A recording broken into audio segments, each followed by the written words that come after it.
au verset 5.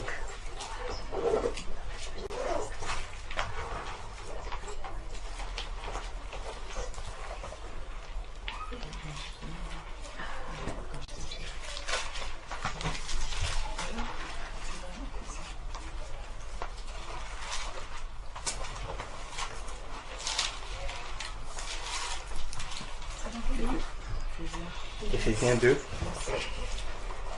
verset 1 à 5. Si quelqu'un l'a trouvé pour nous tous. Éphésiens 2, chapitre 1 jusqu'à 5. Oui. Vous étiez morts par vos offenses et par vos péchés, dans lesquels vous marchiez autrefois, selon le train de ce monde, selon le prince de la puissance de l'air, et l'esprit qui agit maintenant dans les fils de la rébellion. Nous tous aussi, nous étions de leur nombre, et nous vivions autrefois selon les convoitises de notre chair, accomplissant les volontés de la chair et de nos pensées. Et nous étions par nature des enfants de colère, comme les autres. Mais Dieu, qui est riche en miséricorde, à cause du grand amour dont il nous a aimés, nous qui étions morts par nos offenses, nous a rendus vivants avec Christ. C'est par grâce que vous êtes sauvés. Amen. Amen. Vous étiez morts par vos offenses et par vos péchés, dans lesquels vous marchiez autrefois, selon le train de ce monde, selon le prince de la puissance de l'air, de l'esprit qui agit maintenant dans les fils de la rébellion. Nous étions tous aussi, nous étions de leur nombre. Quand l'apôtre Paul commence à parler comme ça, je commence à comprendre que, en fait, parfois, nous avons fait tous ces sacrifices-là pour traverser les choses de ce monde, pour nous couper des choses de ce monde. Mais quand on devient chrétien, on devient enfant de Dieu, parfois on oublie qu'on avait le jour de notre baptême, le jour de la mort de notre ancienne vie, on avait oublié certaines choses qu'on avait dit avant d'être plongé dans les eaux du baptême. Tout un chacun de nous a eu l'occasion que celui qui l'avait baptisé avait demandé: est-ce que tu es prête à abandonner ton ancienne vie et reconnaître le Seigneur comme ton Seigneur et ton Sauveur? Nous tous avions répondu oui. Est-ce que nous sommes prêts à abandonner notre ancienne vie? Nous avons répondu oui. Mais il y a une chose que, par nos comportements, on constate que on a répondu oui, peut-être pour le plaisir de celui qui était devant nous en train de nous baptiser, ou on a répondu oui pour plus tard oublier. Alors que la parole de Dieu dit que ton oui soit oui, que ton non soit non. Il ne faut pas dire oui aujourd'hui parce que tu es en train de passer dans les eaux du baptême et après les eaux du baptême, on constate que c'est un non. Par nos comportements, par nos manières de vivre, par nos manières de parler aux autres, de considérer nos frères, de voir celui qui est en face de nous. C'est par là qu'on se rend compte que notre oui est devenu non. Pourtant, comme l'apôtre Paul nous dit, nous étions morts, nous vivions dans le monde. On a même juré, on a même décidé de se couper des cieux de ce monde. Mais en tant qu'enfant de Dieu, on continue toujours dedans. Qu'est-ce qui nous fait, qu'est-ce qui nous amène à cela? Avions-nous oublié l'alliance qu'on a faite avec notre Seigneur? Parce que je pense que c'est une alliance, ce n'est pas pour un temps. C'est les politiciens qui font une alliance entre deux partis politiques. Oui, aujourd'hui, je fais alliance avec celui-là, et après les élections et tout ça, pour avoir le pouvoir, et puis bon, voilà, il se sépare là, et puis c'est fini. Mais une alliance avec le Seigneur, c'est pour l'éternité. C'est pour toute la vie. C'est pareillement que quand on se marie, on ne met pas l'alliance au doigt de l'homme ou de la femme pointant. C'est pour toute la vie. Mais pourquoi nous chrétiens, on veut mettre l'alliance que le Seigneur nous a mis au doigt pointant? Ce qui confirme que notre vie n'était pas vie ce jour-là. On n'était pas prêt à enterrer cette ancienne vie si on continue de marcher comme ça. Je le dis pour alerter tout un chacun de nous. Nous ne sommes pas parfaits. Mais faisons l'effort d'arriver à la perfection. Faisons l'effort. Même en faisant l'effort déjà, Dieu voit la manifestation de notre effort et il continue avec nous. Mais lorsqu'on commence à se comporter comme des gens de ce monde, alors il nous regarde faire. On n'a pas été sincère dans cette alliance.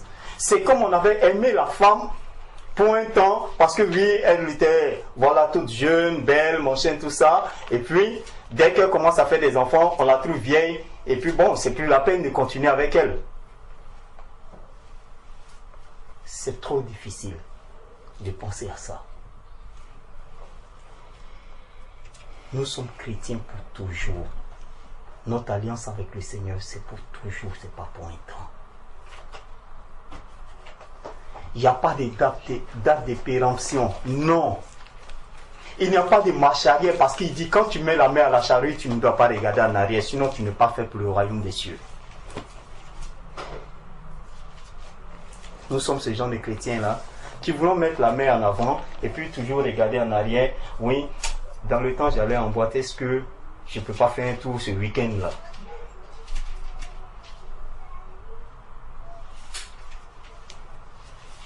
Dans le temps, j'aimais être avec des amis qui bavardaient, oui, des choses de la vie. Est-ce que ce week-end, je ne vais pas les retrouver pour voir un peu manger? Mais c'est en allant faire un tour, en allant voir que nous, on est en train de revenir en arrière en oubliant notre alliance, en oubliant que le jour où on passait dans les eaux du baptême, les frères qui nous baptisaient nous ont demandé, sommes-nous prêts à nous couper des choses de ce monde? On avait répondu tous oui. Mais est-ce que le oui était vraiment un oui? Si nous pensons souvent aller voir nos frères qui ont décidé, eux, de vivre le monde, si on pense encore que avant j'allais en boîte, est-ce que ce week-end je ne vais pas faire un tour là-bas pour voir comment c'est devenu? Est-ce que les lumières là-bas même ont changé? Est-ce que la musique là-bas même c'est la nouvelle musique qui est à la mode, tout ça? C'est qu'on n'est pas encore coupé de ce monde. Frères et sœurs, le combat est encore long. Il est difficile, mais il n'est pas impossible.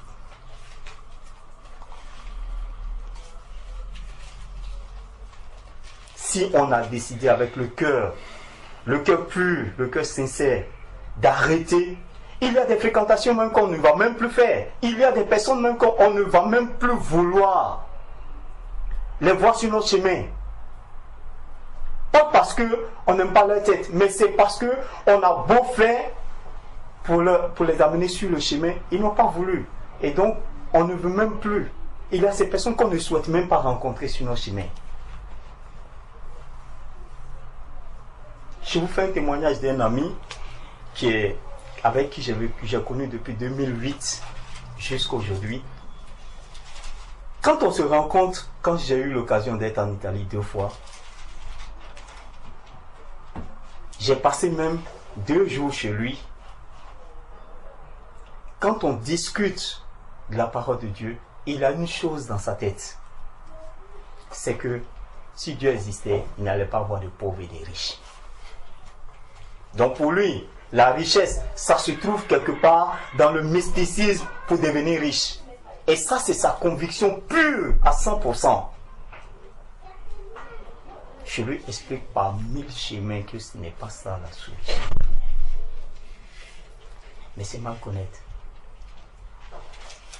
Plusieurs reprises, plusieurs années en train de parler. Même quand je n'étais pas encore enseigné dans la parole de Dieu comme aujourd'hui, je lui disais toujours ces choses-là. Et encore plus aujourd'hui que je connais les valeurs de la parole de Dieu, je continue de lui dire ça. Mais non, c'est mal connaître. ces personnes-là, c'est vrai, aujourd'hui, c'est des gens que je ne souhaite pas. Sincèrement, c'est un ami que je connais de longue date, mais c'est des amis que je ne souhaite pas marcher avec eux. Je ne souhaite pas. Il est inévitable pour moi parce que peut-être on a le contact, on peut s'appeler et autres, mais vraiment aller loin avec eux, c'est me laisser contaminer par les choses de ce monde. C'est ce que j'ai compris. Le chrétien qu'on est aujourd'hui, soyons vraiment des fervents chrétiens. On aura autour de nous des amis, des proches et autres. Ce serait difficile. Mais souvenons-nous toujours, ce que je veux faire comprendre à tout un chacun de nous ici, c'est de se souvenir tous les jours, du jour où tu es passé dans les eaux du baptême. La parole qui est sortie, ta parole qui est sortie de ta bouche pour dire, Seigneur, je me coupe aujourd'hui des choses de ce monde. Mon ancienne vie reste dans l'eau. Et quand je sors de cette eau-là, je suis une nouvelle naissance, une nouvelle nature. Gardons cette nouvelle nature. N'oublions jamais cette nouvelle nature. Ne nous éloignons jamais, jamais de cette nouvelle nature. Parce que cette alliance-là, c'est tellement important aux yeux de Dieu que nous, on ne prend pas, on ne pèse pas les choses. On voit ça superficiellement comme une question qu'on nous a posée, soit dans la rue ou peut-être à, je ne sais pas, à une occasion et qu'on a répondu oui. Non, que ce oui-là soit profond pour nous. Ça doit être quelque chose que toutefois qu'on doit poser un acte, quand je dis que je suis né de nouveau, je dois me souvenir que j'avais dit au Seigneur que mon ancienne vie est finie. Mais mon ancienne vie ne doit plus me poursuivre. Mon ancienne vie ne doit plus me suivre dans mon quotidien. C'est impossible pour moi. C'est pourquoi, frères et sœurs, ce n'est pas facile. Mais continuons toujours. C'est pourquoi je bénis le nom de Dieu, parce qu'il continue parmi nous à toucher certaines personnes pour ne même pas, même quand tu fais 2 jours ou 1 jour sans même évoquer le nom de Dieu, il t'envoie un SMS pour quelque part t'exhorter, pour quelque part te rappeler le nom du Seigneur dans ta journée. Je bénis le nom de ses frères ou de ses soeurs qui ont chaque fois ce réflexe de le faire.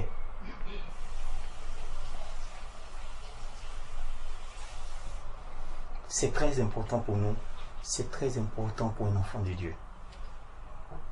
C'est quelque chose que j'ai compris.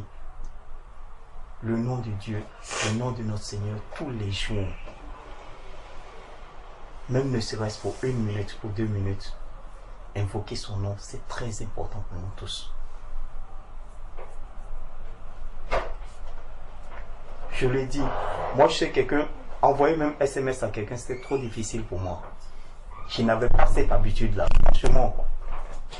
Même appeler, c'est trop difficile. Mais aujourd'hui, quand un frère m'envoie un message où il adresse la parole de Dieu dedans, je ne manque pas de répondre. La servante Irène le sait, parce qu'elle m'envoie souvent ces messages-là et je réponds automatiquement. Mais en même temps, pas parce que c'est elle, pas parce que c'est ma soeur en Christ et autres, mais c'est parce que le message qu'elle m'envoie me rappelle toujours que j'ai un Seigneur qui est là, que je dois me souvenir de lui. Son message me fait du bien de me souvenir cette journée-là que le Seigneur est avec moi.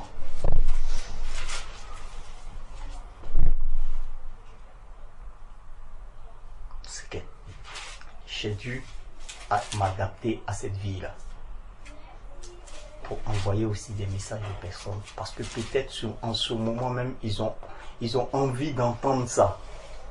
Ça leur fera du bien.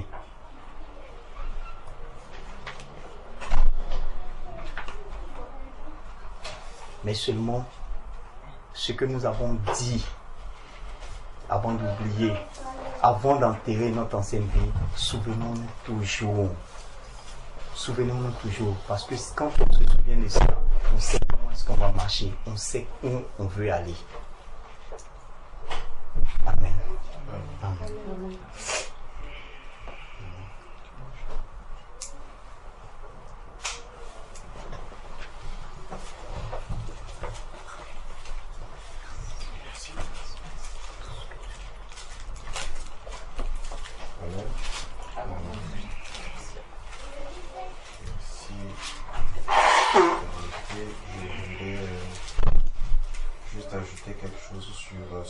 frère vient de nous, l'exhortation que le frère vient de nous faire. Je vais continuer en fait juste dans l'avancée de ce qu'il a dit. En commençant par le verset 3 du passage qu'on a vu donc Éphésiens 2, le verset 3. C'est quelque chose de très très important comme il l'a dit. Et je vais apporter quelque chose encore là-dessus, en complément bien sûr de ce qu'il vient de dire. Et ce que nous devions savoir, c'est qu'au jour d'aujourd'hui, il y a quelque chose, il y a une seule chose qui peut nous emmener à ce que le frère vient de dire. Il y a une seule chose. Il n'y en a pas deux ni trois. Une seule chose, c'est la chair. Il n'y a qu'une seule chose qui peut nous dérouter de la marche avec le Seigneur, c'est la chair. Comme il a su le dire, quand nous baptisons devant les frères, devant la personne qui nous plonge dans l'eau, là on peut être animé effectivement. Est-ce que c'est l'enthousiasme? Est-ce que c'est la vérité? On peut être vrai et dans la sincérité de ce qu'on est en train de faire. Amen. C'est pas pour autant dire que deux fois quand on a dit oui, c'est que le oui là, il peut être oui. Mais si pendant qu'on est en train de nous plonger, qu'on ne laisse pas notre chair dans l'eau et qu'on ressorte avec l'eau, la chair là va nous rattraper. Il n'y a rien d'autre qui peut nous éloigner du Seigneur si ce n'est pas la chair. Parce que cette chair-là, quand elle va commencer à se manifester, du coup, automatiquement, elle va t'emmener vers le monde. Elle va te ramener dans le monde. Parce que l'exemple qu'il donne, qu'il a un ami qui est en Italie, et cet ami-là lui parle. Lui, c'est parce qu'il pense à ce qui va faire plaisir à quoi? À sa chair. C'est toujours les désirs de la chair qui nous éloignent du Seigneur. Quoi, bien aimé, peu importe les choses, peu importe la chose, ça peut être l'argent, ça peut être la femme, ça peut être le mari, ça peut être la voiture, ça peut être la maison. Aujourd'hui, j'avais dit ça, je ne sais pas, je ne me rappelle plus. Aujourd'hui, les femmes deviennent celles-mêmes qui cherchent à avoir plus de biens que même les hommes. Les femmes cherchent même à avoir un plus grand salaire même que ça, même plus que les hommes. Bon, elles vont aller avec ça. Je ne dis pas que c'est mauvais si Dieu te fait grâce, que tu es oui, mais que cela ne soit pas prédominant pour ta vie.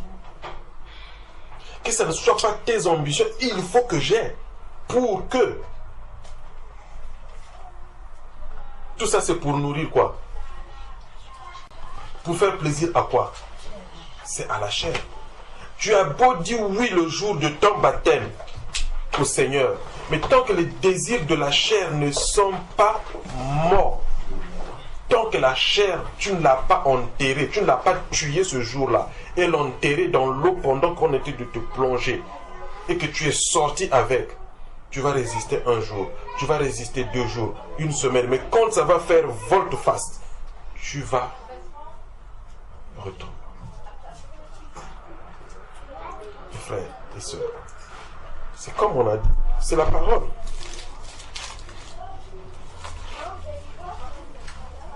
Pour toi, la parole de Dieu, nous tous aussi, nous étions de leur nombre. Et nous vivions autrefois selon les convoitises de notre. Donc, avant que nous allons dire oui au Seigneur, là où on est en train de nous baptiser pour que la chair meure.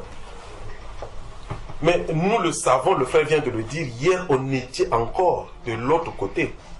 Mais qu'est-ce qui prouve que ce jour-là, on a réellement tué, enterré la chair? Parce qu'il faut qu'on l'enterre. Tant qu'on ne l'a pas enterrée, elle va toujours ressusciter. Bon, je ne dirais pas ressusciter, elle va revenir. Amen. Et un seul est ressuscité, c'est Jésus. Amen. Selon les convoitises de notre chair, accomplissant les volontés. On dit les volontés, on n'a pas dit qu'une seule volonté, mais les volontés de qui? De quoi? De la chair. Et de nos pensées. Et nous étions par nature des enfants de colère, comme les autres. Mais Dieu qui est riche en miséricorde à cause du grand amour dont il nous a aimés, nous qui étions morts par nos offenses, nous a rendus à la vie avec Christ. C'est par la grâce que vous êtes sauvés. Mais il faut que cette grâce-là, effectivement, se démontre en nous que nous sommes sauvés. Et tant que voilà pourquoi j'ai commencé par dire que si cette chair-là, réellement, on n'a pas enterré cette chair-là le jour du baptême, ces désirs-là, ce désir, disons, les désirs de la chair vont faire toujours leur volonté.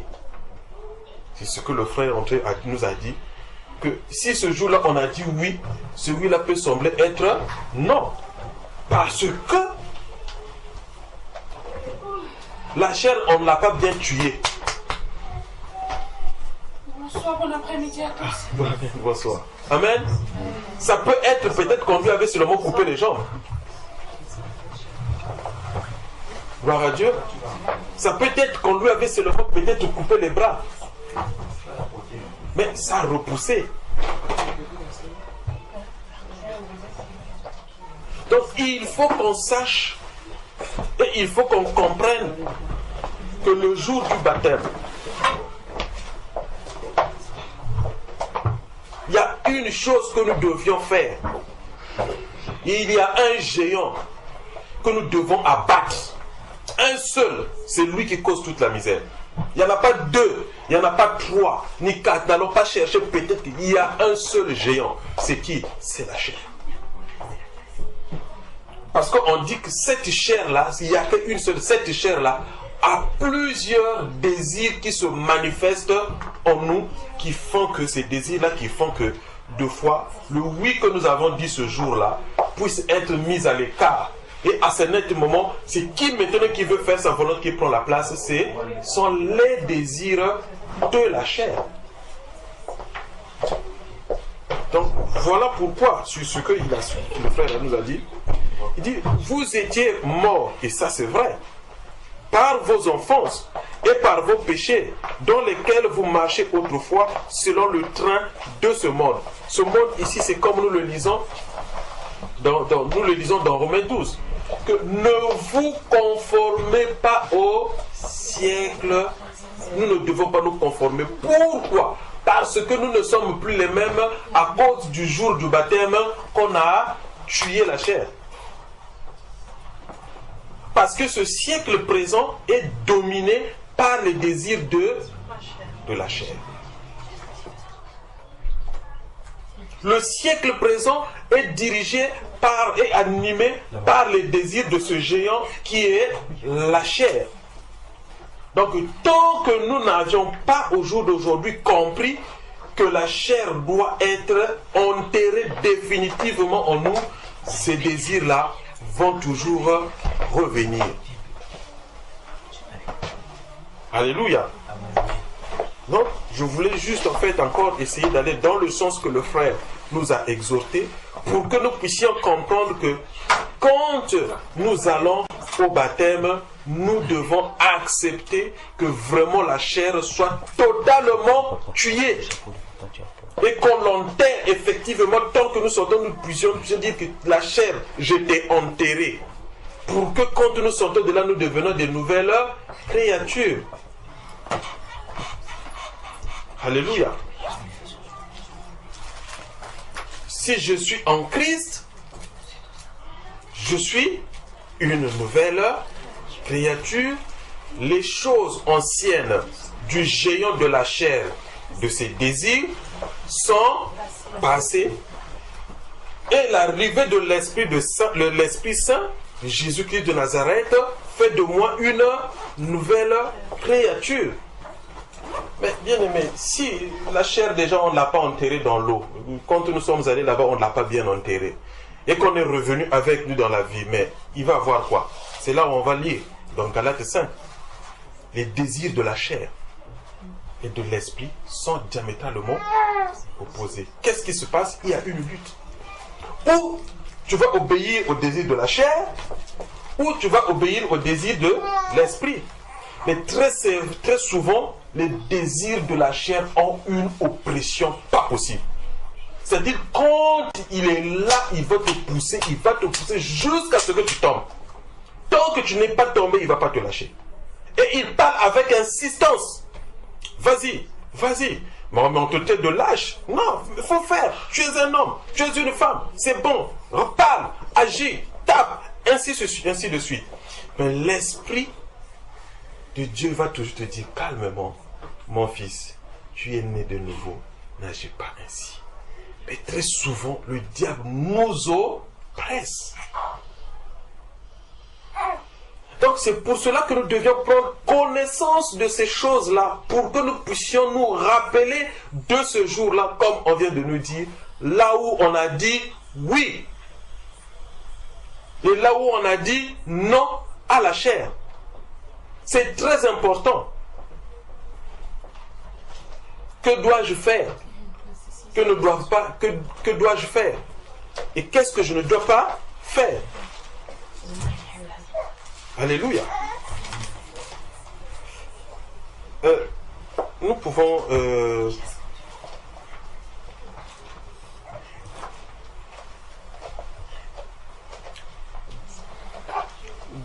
lire dans Galates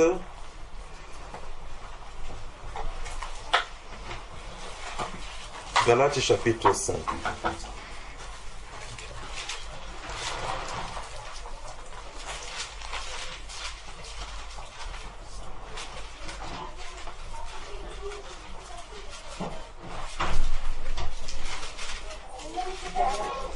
Galates chapitre 5.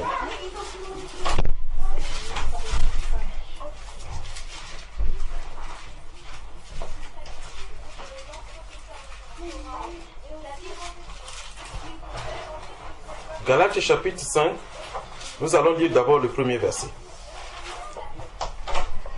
La parole de Dieu nous dit, c'est pour la liberté que Christ nous a affranchis. Demeurez donc ferme et ne vous laissez pas mettre de nouveau sous le joug de quoi? Hein? Demeurez ferme. Bien-aimés, si nous sommes conscients, si nous savons que vraiment ce jour-là nous avons dit oui au Seigneur Jésus-Christ de Nazareth et que nous avons dit non à Satan, donc nous devions demeurer fermes.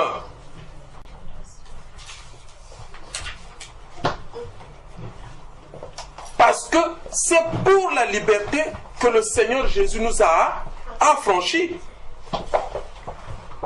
Ne vous laissez pas mettre à nouveau sous le joug de la servitude. Et au verset 7, il nous dit, vous couriez bien.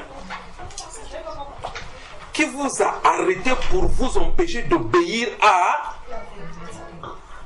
Qui nous empêche? Hein?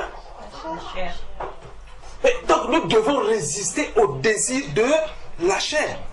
Parce que lui, son objectif, c'est de nous empêcher d'obéir à la vérité, de faire la volonté de celui qui nous a affranchis. Qui? Le Seigneur, qui est le Dieu de la vérité. Alléluia. Il nous dit, il est le chemin. On le lit dans Jean, Jean 12, 6, Jean 14, 6. Il est le chemin, la vérité et la vie. Donc, il est la vérité. Et le diable vient nous empêcher de faire la volonté de la vérité, qui est notre Seigneur. Donc, nous devions tenir ferme pour que ces choses-là ne puissent plus s'accomplir en nous. Parce que nous avons déjà dit oui au Seigneur et dit non à la chair. Au verset 16, la parole de Dieu nous dit, je dis donc, marchez selon, et vous n'accomplirez pas les désirs de, car la chair a des désirs contraires à ceux de, et l'esprit en a de contraires à ceux de, ils sont Ils sont opposés l'un à l'autre. Afin que vous ne fassiez point ce que vous... Si vous êtes conduits par l'esprit, vous n'êtes point sous la... Or, les œuvres de la chair sont... On peut citer, selon l'esprit de Dieu nous guide. On va lire, que chacun de nous lise un mot. Vous n'accomplissez pas les désirs de la chair. Or, les œuvres de la chair sont manifestes. Ce sont l'impureté, la dissolution, l'idolâtrie, la magie, les inimitiés, les querelles, les jalousies, les animosités, les disputes, les divisions, les sectes, l'envie, l'ivrognerie, les excès de cœur et les choses semblables. Bien-aimés, si nous lisons, tel que nous venons de lire, chacun de nous, dans nos marches, dans nos chutes, ces choses-là, c'est ça qu'il nous faut tomber. Il n'y a rien d'autre. Les désirs de la chair. C'est ça qui nous font tomber, c'est ça qui nous ramène en arrière. Les envies. Une fois, j'avais enseigné ce passage, j'ai dit, l'excès de table. Bien-aimé, la fin du mois, quand tu pars au travail, à la fin du mois, on te paye. Amen. Tu as ta paye. Et pourtant, c'est la sueur de ton front. Mais quand tu en abuses, on dit quoi? Excès. Ça devient quoi? Et pourtant, tu n'as pas volé. Tu n'as pas fait mal à quelqu'un. N'est-ce pas? Mais seulement l'excès, on dit que c'est pas bon. Ça peut être expliqué d'autres manières, d'autres façons. N'est-ce pas? Mais on dit que tout excès nuit. Donc les envies de la chair, là où la volonté de Dieu n'y est pas, quand tu fais la volonté de la chair, mon frère, ma soeur, ton oui du jour de baptême est en train de prendre un coup.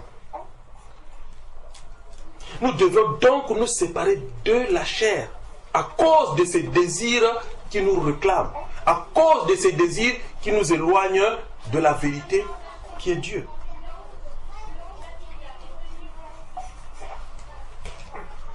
Donc c'est très important que nous puissions nous rappeler de cela, que le jour qu'on nous a dit oui, que nous avions dit oui au Seigneur, le jour qu'on nous a plongé, qu'on a dit oui au Seigneur, il faut qu'on le sache aussi que le diable aussi va se pointer. Alors, d'où nous avons l'intérêt que vraiment bien aimé, que nous ne rentrions pas dans les jugements, que nous ne rentrions pas dans des murmures, mais que nous devions nous rendre compte exactement à la chair qui a fait volte-face. Je ne sais pas si je me fais comprendre. Parce que le jour du baptême, on était censé tuer la chair et l'enterrer complètement. Mais quand ces désirs-là font ce volte-face, ces désirs-là se manifestent et font la guerre à la vérité. Mais si maintenant la vérité revient vers toi, il ne faut pas dire non, je suis jugé. Non, mais c'est parce que la chair a voulu prendre le dessus sur toi et que maintenant la lumière qui vient mettre cela à nu, le problème, ce qu'on doit plutôt faire, c'est faire quoi? C'est de réitérer cette chair-là. Dire que ces désirs-là qui ont voulu m'amener encore à obéir à la chair, mais ces désirs-là, je les éloigne de moi. Le plus important que nous devions faire, c'est d'accomplir les désirs de l'esprit. Ce sont lesquels, si on peut les lire. Mais le fruit de l'esprit, c'est l'amour, la joie, la patience, la bonté, la bénignité, la fidélité, la douceur, la tendresse. La loi n'est pas contre. Quand tu as l'amour en toi, tu pardonnes. On a lu ça dans 1 Corinthiens 14. 1 Corinthiens 13 plutôt. On peut lire. Hein? Comme ça au moins on est mieux. On est 1 Corinthiens 13.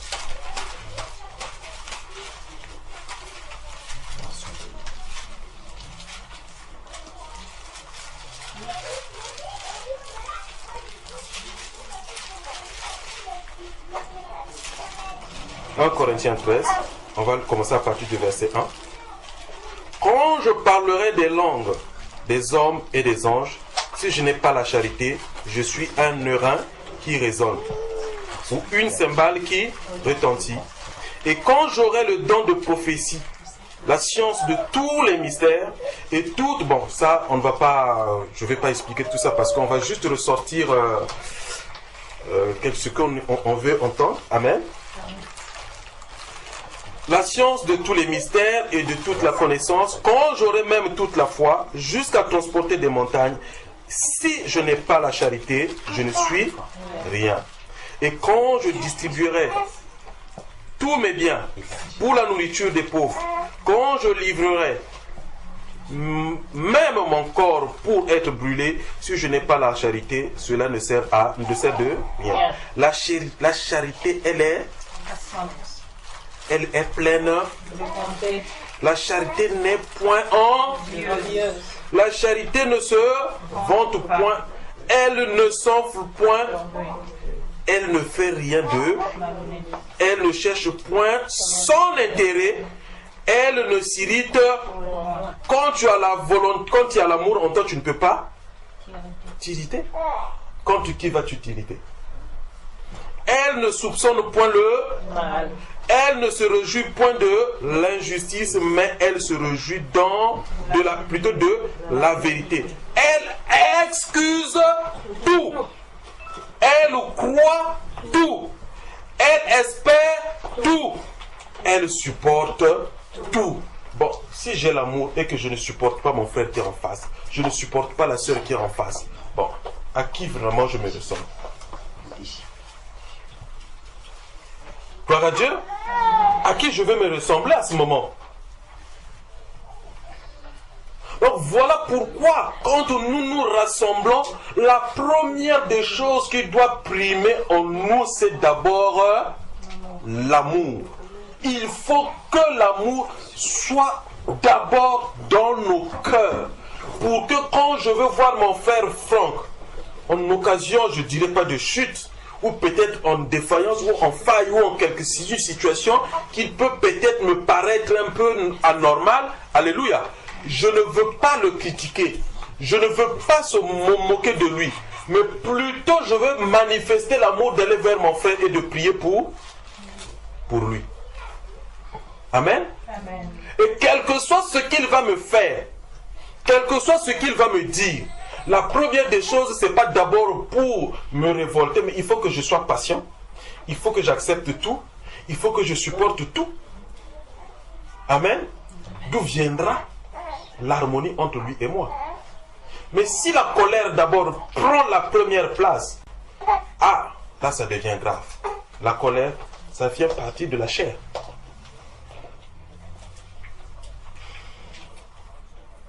Donc, mes frères et mes sœurs, nous devions comprendre cela, comme le frère venait de dire, que si le jour du baptême nous avons dit oui au Seigneur, mais nous devions savoir qu'à ce oui-là, la chair doit être complètement enterrée.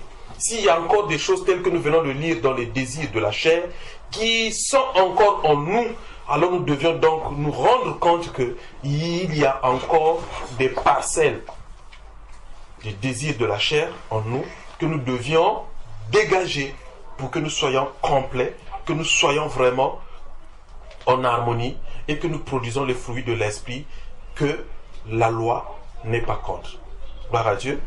Le Seigneur n'est pas contre ces choses-là, mais nous devions vraiment savoir que ces choses qui ne glorifient pas le Seigneur nous amènent de fois à la rébellion, peut nous amener à dire des choses ou à faire des choses qui ne vont pas glorifier notre Dieu.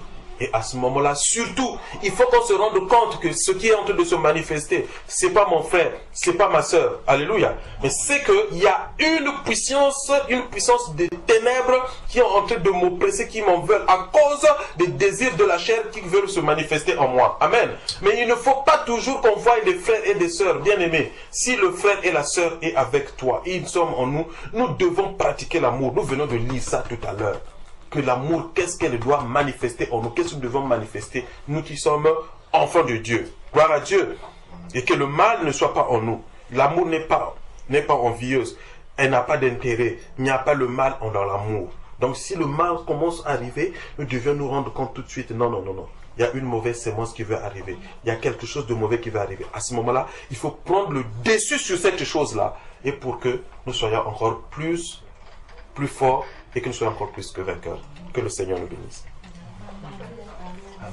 Voilà ce que je voulais ajouter en fait sur ce que le frère avait nous a dit.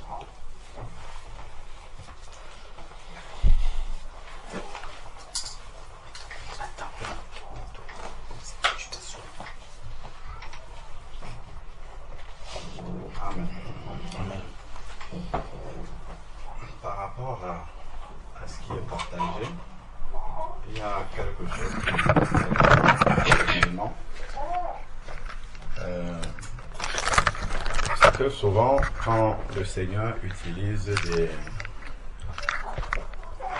des images de comparaison, des expressions, des mots, lorsque on essaye de regarder déjà dans le domaine physique ce que Dieu utilise pour exprimer les choses spirituelles, ça nous enseigne vraiment la profondeur de ce que le Seigneur dit, et c'est quelque chose qui m'a interpellé. Donc, je vous confesse que j'ai une hantise. Peut-être certains d'entre vous seront encore vivants quand je serai mort. Ma hantise, c'est d'être enterré alors que je ne suis pas totalement mort. C'est une de mes hantises. Qu'on m'enterre sans que je ne sois vraiment mort. Ça peut arriver. Je rends grâce à Dieu que je ne sois pas musulman. Parce que les musulmans, dans les minutes qui suivent, ils enterrent. C'est sûr qu'ils ont enterré des personnes qui étaient encore vivantes. Bon, ça, je le dis comme ça, je suis sûr que chacun de nous, nous avons cette même hantise-là. Ce n'est pas spécialement propre à moi. Personne d'entre nous n'aurait aimé être enterré alors qu'il est peut-être dans un coma très avancé. On est tous d'accord par rapport à ça. Et donc, nous voyons vraiment comment, lorsque le Seigneur utilise des expressions, ça a vraiment tout son poids. Il n'y a personne, je ne crois pas qu'il y ait quelqu'un sur la terre qui souhaiterait, qui aurait aimé être enterré vivant. Qui aurait aimé être enterré, ne serait-ce qu'il lui reste encore une petite partie de lui qui vit encore.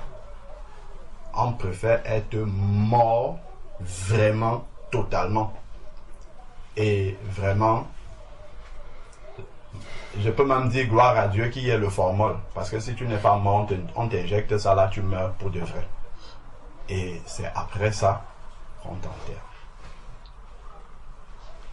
Donc, si dans le domaine physique, normalement, on prend les précautions de ne pas enterrer, parce que pour ceux qui travaillent à l'hôpital, quand il y a un décès, un patient est décédé, qu'est-ce qui se passe? Il faut qu'il y ait un médecin qui vienne, qui est formé, qui peut vraiment attester de la mort du patient. Il atteste que ce patient-ci, il est vraiment mort. Et on va écrire dans un carnet, vraiment, voilà, il est décédé à telle heure. Et même pour ceux qui ont déjà eu à faire des démarches pour des personnes qui sont décédées, il y a certains documents, soit le certificat de décès ou bien des documents de cette nature-là, on va demander même, au pays ils appellent ça le genre de mort, en fait, c'est-à-dire la cause de la mort. Donc tout ça doit être indiqué, c'est-à-dire tu ne peux pas être mort comme ça, on dit bon ben il est mort et puis on s'assure vraiment, même l'État s'assure de ça. Je le dis parce que je suis passé dans cette démarche administrative là, c'est des choses que je ne savais pas, mais pour enterrer quelqu'un, on fait des démarches administratives pour obtenir l'autorisation de l'État pour enterrer la personne. Et dans cette démarche là, il y a vraiment, c'est-à-dire on s'assure que la personne est morte, qu'on sache de quoi est-ce qu'elle est morte. Si elle est morte d'une maladie contagieuse, par exemple, il y a des mesures en particulier qu'on va prendre pour éloigner la population, en tout cas pour ne pas enterrer la personne peut-être dans un milieu de vie. Bon. au Cameroun, moi j'ai pu voir encore autre chose. Je ne sais pas si c'est comme ça partout. Lorsque ma maman est décédée, on devait, là où l'hôpital dans lequel il y a eu la mise en bière n'était pas dans la même ville où l'enterrement devait avoir lieu. Donc, il y a eu, comment dire, un déplacement pour aller inhumer la maman au village. Mais pour que ce déplacement-là puisse avoir lieu, il y a des démarches administratives à faire. Il y a un signalement à faire au niveau de la police. Dans tout ça, en fait, toutes ces démarches-là reviennent à une chose, c'est s'assurer que cette personne-là est vraiment morte, qu'on connaît son identité et ainsi de suite. Et il y a un autre point particulier qui a attiré mon attention, c'est que dans cette démarche-là, pour que un corps puisse changer de département pour aller être inhumé ailleurs, on envoie un gendarme qui vient à la mise en bière. Il assiste, donc les médecins ont déjà attesté que la personne est décédée, la personne même a été à la morgue, mais le jour de la mise en bière, il y a un gendarme que la police envoie, enfin que la gendarmerie envoie pour assister à la mise en bière et assister au moment où on va zinguer le cercueil, c'est-à-dire qu'on va le fermer complètement et qu'on ne puisse plus l'ouvrir. Il va assister pour attester, et ça c'est un officier de l'ordre. Et nous savons que toute autorité vient de Dieu. Ce sont des petites choses, hein. En fait, quand on transpose ça dans le domaine naturel, ça nous permet de comprendre encore plus en profondeur les mots que Dieu utilise dans la parole. Parce que quand on voit dans le domaine naturel toutes les précautions que les hommes prennent autour de la mort pour s'assurer que là, il y a vraiment une mort certaine, c'est sûr qu'on ne s'est pas trompé déjà que la personne est décédée, qu'on ne s'est pas trompé sur l'identité de la personne qui est décédée. Ce n'est qu'à ce moment-là qu'on peut inhumer la personne véritablement. Et le gouvernement, même l'État, veut s'assurer que c'est cette personne-là qui a été inhumée et qu'elle était vraiment morte. Si pour ici, en Europe, je n'ai jamais participé dans les démarches administratives. Je suis sûr que si nous allons aux pompes funèbres pour faire les découps, peut-être la sœur pourra nous confirmer cela parce qu'elle a eu à le faire. Si on se déplace aux pompes funèbres pour solliciter leur service pour une inhumation, je crois que la première pièce qu'ils vont demander, c'est l'acte de décès. Ils ne peuvent pas s'embarquer dans un enterrement où c'est eux qui vont faire l'inhumation sans s'assurer que la personne est vraiment décédée et qu'on peut l'attester administrativement. Sachant que derrière, pour attester cela administrativement, il y aura certainement eu plusieurs vérifications pour établir ce document d'acte de décès. Il y a quand même plusieurs vérifications médicales et puis autres pour attester que la personne est vraiment morte. Regardons tout ce qu'il y a derrière le baptême, hein. Toutes les précautions qu'il doit avoir derrière le baptême. En amont, c'est pas en aval. Donc, normalement, celui qui te prend pour te plonger dans les eaux du baptême doit faire tout le cheminement qu'on dit là. C'est pour ça qu'on prend le temps de parler avec les gens, de leur dire en fait que c'est ta mort en fait qui va se passer. Sauf que tu es conscient et tu es consentant pour que tu meurs. Mais la seule différence, c'est que nous, on ne peut se baser que sur ce que tu dis. Mais c'est entre Dieu et toi que tu dois savoir, est-ce que réellement j'accepte ou non de mourir? La question maintenant, c'est le problème, enfin l'interpellation, l'exhortation de notre frère, c'est est-ce que en disant à Dieu, parce que en fait, la Bible nous dit que personne n'a jamais vu Dieu. Donc, nous aussi, Dieu ne vient pas se montrer physiquement comme ça devant nous. Donc, la personne qui se met devant nous pour nous plonger dans les eaux du baptême, parce que Dieu ne va pas descendre pour nous plonger dans les eaux du baptême. Il va se servir d'un être humain qui est là, qui est semblable à nous, pour nous plonger dans les eaux du baptême. Donc, celui qui est là devant nous, qui va nous plonger dans les eaux du baptême, en réalité, il faut oublier cette personne-là. C'est Dieu lui-même qui est en train de nous plonger dans les eaux du baptême. C'est pour ça que on ne peut pas te prendre et te plonger dans les eaux du baptême sans rien dire, sans prononcer le nom de Jésus. Parce que en te plongeant, c'est comme si c'est Jésus qui le fait. Donc c'est Dieu lui-même qui t'a créé. En réalité, c'est un engagement vis-à-vis de Dieu. La personne qui te plonge dans les eaux du baptême, ce n'est pas son devoir consiste à t'avertir qu'il faut que tu meurs. Et la responsabilité de mourir te repose sur toi-même. C'est toi-même avec ton Dieu qui tu dois prendre cette décision-là de mourir. C'est en ça que consiste la repentance. La repentance, c'est vraiment s'arrêter et examiner vraiment notre vie et devant Dieu, voir si on est d'accord que cette vie-là puisse mourir. C'est ça la repentance. Est-ce que je suis d'accord que cette vie-là meurt? Bon, il y a un autre point, je crois, c'est le frère Dachel qui a abordé ce point. C'est la pression qu'il y a sur la chair. La pression, normalement, si je dis, il faut quand même que je montre ça. Regardons dans Romains chapitre 6.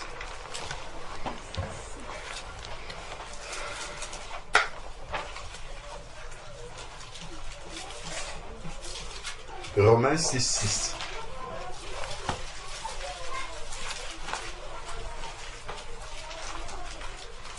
En fait, en examinant tout cela dans la profondeur, ce que je réalise, c'est que l'évangile que moi j'ai personnellement, peut-être pour beaucoup d'entre nous aussi, est théorique. C'est très très théorique. En fait, on ne réalise pas vraiment la profondeur, parce que Dieu, en fait, il n'utilise pas les mots par hasard. On ne réalise pas vraiment la profondeur de ce que Dieu dit dans sa parole. C'est pour cette raison, par exemple, que dans Matthieu, chapitre 16, verset 24, quand la foule suivait Jésus, Jésus va s'arrêter et il va se tourner vers la foule. Et il dit des paroles qui sont des paroles vraiment pleines d'importance. Mais en fait, nous prenons ça de manière très superficielle, de manière très légère. Jésus voit la foule qui le suit. Il peut dire, béni soit le nom du Père, parce que je suis venu pour chercher et sauver tous ceux qui étaient perdus. Voilà toute une foule qui me suit. Gloire à Dieu, ils sont sauvés. Non. Jésus va s'arrêter dans Matthieu 24 et il va se tourner vers toute cette foule-là. Et il va dire, si quelqu'un veut me suivre. C'est-à-dire qu'il y a la masse, la foule qui le suit, mais Jésus va adresser maintenant un message individuel à chacun. Quelqu'un, là ce n'est plus la foule, c'est chacun qui prend sa décision devant cette parole-là de Jésus. Si quelqu'un veut me suivre, si quelqu'un a décidé de mourir, si c'est comme on donne un message ici, chacun, en commençant par celui qui prêche le message, nous devons prendre une décision par rapport à ce message-là. Nous devons prendre un engagement. Nous devons, comme le frère nous disait, nous souvenir de l'alliance que nous avions faite avec Dieu et voir si nous sommes toujours fidèles à cette alliance-là ou non. Si nous aspirons à ce que cette alliance-là soit toujours vraie dans nos vies. Donc Jésus va dire, si quelqu'un veut me suivre, il ne dit pas qu'il porte ses effets et qu'il vienne avec moi. Jésus dit d'abord qu'il renonce à lui-même. C'est-à-dire qu'il accepte de mourir. En fait, c'est là qu'il y a le problème. C'est qu'on accepte, oui, vite fait. Est-ce que tu acceptes de Jésus-Christ comme le Seigneur de Dieu? Oui. Est-ce que tu veux le recevoir dans lui? Est-ce que tu crois qu'il est ressuscité d'entre les morts? Oui, je te baptise au nom de Jésus, on sort. Jésus dit, si tu veux me suivre, renonce à toi-même.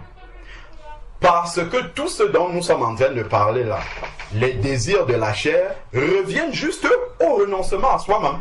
C'est ça en fait, ça part de là. C'est vraiment parce qu'on n'a pas renoncé à soi-même qu'on répond encore favorablement à la chair. C'est le renoncement à soi-même. Alors que pour Jésus, c'est une condition préalable. Ce n'est pas plus tard qu'on renonce à soi-même. C'est au départ. Dès le départ. Et on voit comment Jésus, lui, l'a fait des disciples. Pour moi, c'est vraiment très instructif. Et quand je lis les évangiles, je vois combien nous sommes éloignés, en fait, de la manière dont Jésus faisait les disciples. C'est-à-dire que Jésus, lui, dès le début, il te met devant une épreuve. Si tu la traverses, tu vas le suivre. C'est sûr et certain. Mais si tu ne traverses pas cette épreuve-là, c'est que c'est comme le frère a dit, tu n'es pas propre pour le royaume des dieux. Et lui, il ne discute pas là-dessus. Quand il voit, par exemple, le jeune homme riche qui va venir vers lui. Seigneur, que faut-il faire pour être sauvé? Il vient même mettre Jésus au défi. Jésus lui dit, respecte les commandements. Il dit, c'est quel commandement? Honore ton père. Jésus lui cite, il dit, tout ça j'ai respecté tout. La Bible dit, et Jésus l'aima. Jésus l'a aimé. Mais Jésus aurait pu dire, vraiment, voici un de mes plus fidèles disciples. Viens, on va partir. Tu vas te mettre même devant Pierre. C'est toi qui vas montrer les choses à Pierre désormais. Mais Jésus ne s'est pas laissé bluffer par ça. Hein. Il lui dit, tu as respecté tout ça. Mais il te manque quelque chose. C'est le test maintenant. S'il passait ce test-là, c'est qu'il va achever la course. Il n'y a personne qui a abandonné Jésus-Christ. Je ne sais pas si nous voyons ceux qui ont accepté Jésus, je dis la prédication de Jésus même. Les apôtres eux-mêmes, certains les ont abandonnés. Mais ceux qui ont passé le test de Jésus sont allés jusqu'au bout. Le test de départ. Jésus dit à ce monsieur, va maintenant, c'est la seule chose qui te reste, vends tout ce qui t'appartient là. Donne aux pauvres, viens et suis-moi. Voilà le test. Pourtant, nous en regardant de loin, on peut dire, attends, quand on regarde les 10 commandements, respecter ça déjà tous les jours de sa vie, si quelqu'un fait ça déjà, vraiment, on peut estimer que ça là, c'est vraiment quelqu'un qui doit être tout près du Seigneur dans le ciel. Mais Jésus ne s'est pas arrêté à ça. Le commandement qu'il lui donne, la Bible dit que le monsieur est reparti triste. Pourquoi? Parce qu'il avait de grands biens. Et on voit que il est reparti triste, mais Jésus ne s'est pas lamenté là-dessus. Parce que Jésus savait que pour qu'il achève la course, il faut qu'il passe ce test-là. S'il ne renonce pas dès le départ là, en fait, il ne pourra pas renoncer plus tard. Quand on va lui montrer, c'est qu'il faut qu'il renonce, que la chair meure vraiment, qu'il abandonne telle chose, il va commencer à raisonner. Il va commencer à se détourner. Il va commencer à trouver des excuses. Il va commencer à trouver des échappatoires. Il va essayer de trouver dans la parole de Dieu des versets à gauche, à droite pour faire sa propre salade spirituelle pour pouvoir s'en sortir. Mais Jésus mettait un test là, tac, dès le départ. Si nous regardons dans Matthieu 15, la femme syro-phénicienne, qui est une païenne, une vraie païenne, mais nous voyons la manière dont Jésus lui parle, ça fait froid au dos. La manière dont Jésus évangélise, on se demande, mais c'est lui-même qui a dit qu'il est venu chercher et sauver ceux qui étaient perdus. C'est curieux quand même, hein? La manière dont lui, il procède pour chercher et sauver ceux qui étaient perdus. Parce que Jésus, lui, ne venait pas faire des adhérents à la foi chrétienne, il venait faire des vrais disciples. Soit tu devenais un vrai disciple, soit tu restes dans le monde. Tu ne viens pas pour faire semblant, un pied dedans, un pied dehors. Non, pas du tout. Parce que dès le début, soit ton pied va rester dehors, soit il va entrer soit tu vas entrer avec les deux pieds, soit tu vas rester avec les deux pieds dehors. Mais avec Jésus, tu ne pouvais pas être au milieu. Parce que la manière même dont il va te conduire à lui va exposer directement tout ce qui doit mourir directement. Soit tu acceptes que ça meurt, soit tu dis non, moi je ne suis pas prêt, comme ce jeune homme riche là, moi je ne suis pas prêt, il est retourné triste et il n'est pas revenu. La Bible ne nous dit pas qu'il est revenu. Donc cette femme syro-phénicienne qui n'est pas venue pour être sauvée, elle est venue pour que le Seigneur guérisse sa fille qui était tourmentée par un démon. Elle parle, Jésus ne lui répond même pas. Nous on va dire, comment il ne lui répond pas? C'est une âme qui cherche Dieu, en plus c'est une païenne. Nous, on pourrait même se mettre à genoux devant un tel païen qui cherche Dieu. Mais Jésus ne lui répond pas dans un premier temps. Et ce sont les disciples qui répondent, qui disent à Jésus, renvoie-la, elle nous importune. Et quand Jésus va répondre à cette femme, il lui dit que je ne suis pas venu pour vous. Il n'est pas permis de donner le pain des enfants aux petits chiens. Donc toi tu es une petite chienne, en fait, c'est ce qu'il est en train de dire. Est-ce qu'elle va passer le test de dire, ah, il me considère, donc moi je suis une chienne pour toi. Bon, ok, je croyais que tu étais le Seigneur, et partir. Elle aurait raté le test. Elle aurait raté le test. Parce que ce que Jésus dit n'est pas faux. Il est venu, lui-même il dit, il est venu d'abord pour les brebis perdues d'Israël. C'est vrai, le salut pour les païens venait après. Il avait un travail d'abord à accomplir en Israël. C'est pour ça qu'il a dit, quand il meurt à la croix, tout est accompli. Il fallait qu'il accomplisse totalement la loi de Moïse. D'ailleurs, quand il envoyait les 70 ou les 12 disciples, il leur a dit, n'allez pas vers les Samaritains. Parce que leur temps du salut n'était pas encore arrivé. Il fallait que Jésus finisse d'abord avec Israël avant que les païens ne puissent entrer là-dedans. Donc il avait raison, selon le plan de Dieu, de lui parler comme ça. Mais en même temps, c'était un test et parce que le salut pour un païen, pour qu'un païen entre dans le salut, le standard était très élevé. Et voilà donc comment la femme va révéler sa foi. Même les disciples étaient ébahis. Comment le Seigneur, lui, non, lui a seulement dit de lui dire de partir. Mais les paroles qui sont sorties de sa bouche, non, c'est la nourriture des enfants. Il n'est pas permis de donner aux petits chiens. Et la femme ne s'est pas démontée devant cela. Elle va dire au Seigneur, je peux me rassasier des miettes qui tombent de la table des enfants. Le test qu'elle a passé là était suffisant pour Jésus. Il sait que dans tous les cas, ça, c'est quelqu'un qui va aller jusqu'au bout. Le problème avec nous, c'est que les conversions sont superficielles. Amen. C'est ça le vrai problème. C'est que le point de départ est mauvais. La fondation n'est pas bonne. Elle n'est pas solide.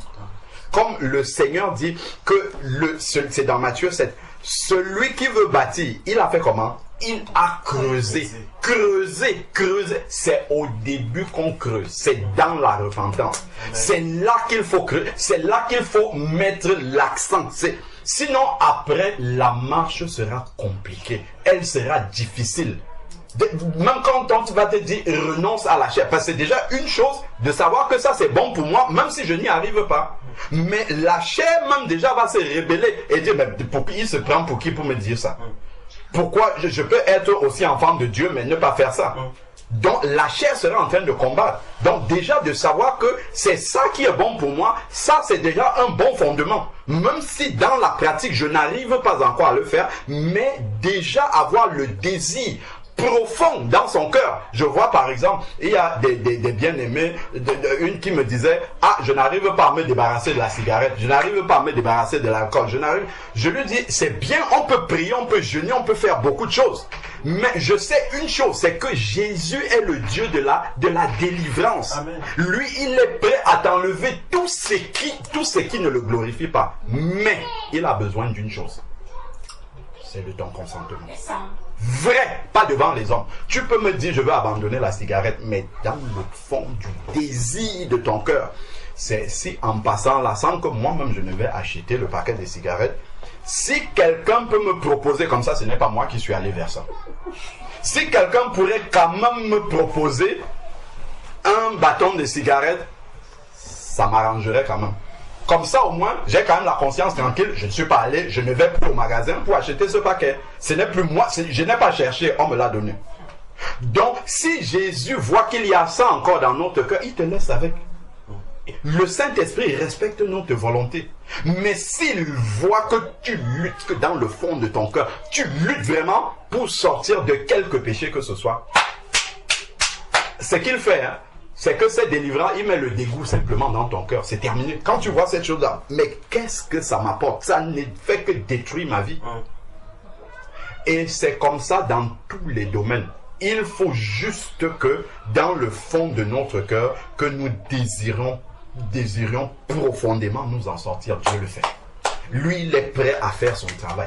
Amen. C'est nous maintenant qui nous opposons à ce travail-là. C'est la seule explication. Donc, et comme justement nos conversions sont superficielles, ça revient à l'engagement, à l'alliance dont il disait, c'est qu'on a signé le contrat sans peut-être bien lire, sans peut-être mesurer. On a simplement signé le contrat et puis on s'est levé, on est parti. Quand on commence à appliquer le contrat maintenant, ça devient un problème. C'est que si, dès le début, il y a encore beaucoup d'exemples comme ça. Lorsque nous regardons Jésus sortir du désert, arriver et voir André et Pierre, qui sont en train de pêcher du poisson. Voilà les premiers disciples que Jésus a appelés. Jésus les voit en train de faire leur métier qui est leur gagne-pain. C'est avec ça qu'ils nourrissent leur famille. Ils disent, oh, vous êtes pêcheurs de poissons, suivez-moi, je vous ferai pêcheurs d'hommes. Il n'est pas resté pour les convaincre. Il se tourne, il part et c'est eux qui le suivent. Donc, soit effectivement, ils renoncent là, ils abandonnent leur ancienne vie avec leur profession, avec tout ce qu'il y a dedans, et ils le suivent. Soit ils disent, laisse-nous encore peut-être 2 jours, le temps que je prenne encore 2-3 poissons, que j'aille vendre ça rapidement au marché, me faire un peu de provision, parce que pour te suivre quand même, il vaut mieux que j'ai un peu de réserve. C'est souvent comme ça que nous allons négocier avec Dieu. Laisse-moi encore faire, même si on n'ose pas dire dans la prière, mais le frère a bien parlé de ça. Dans notre manière d'agir, c'est ce que nous faisons.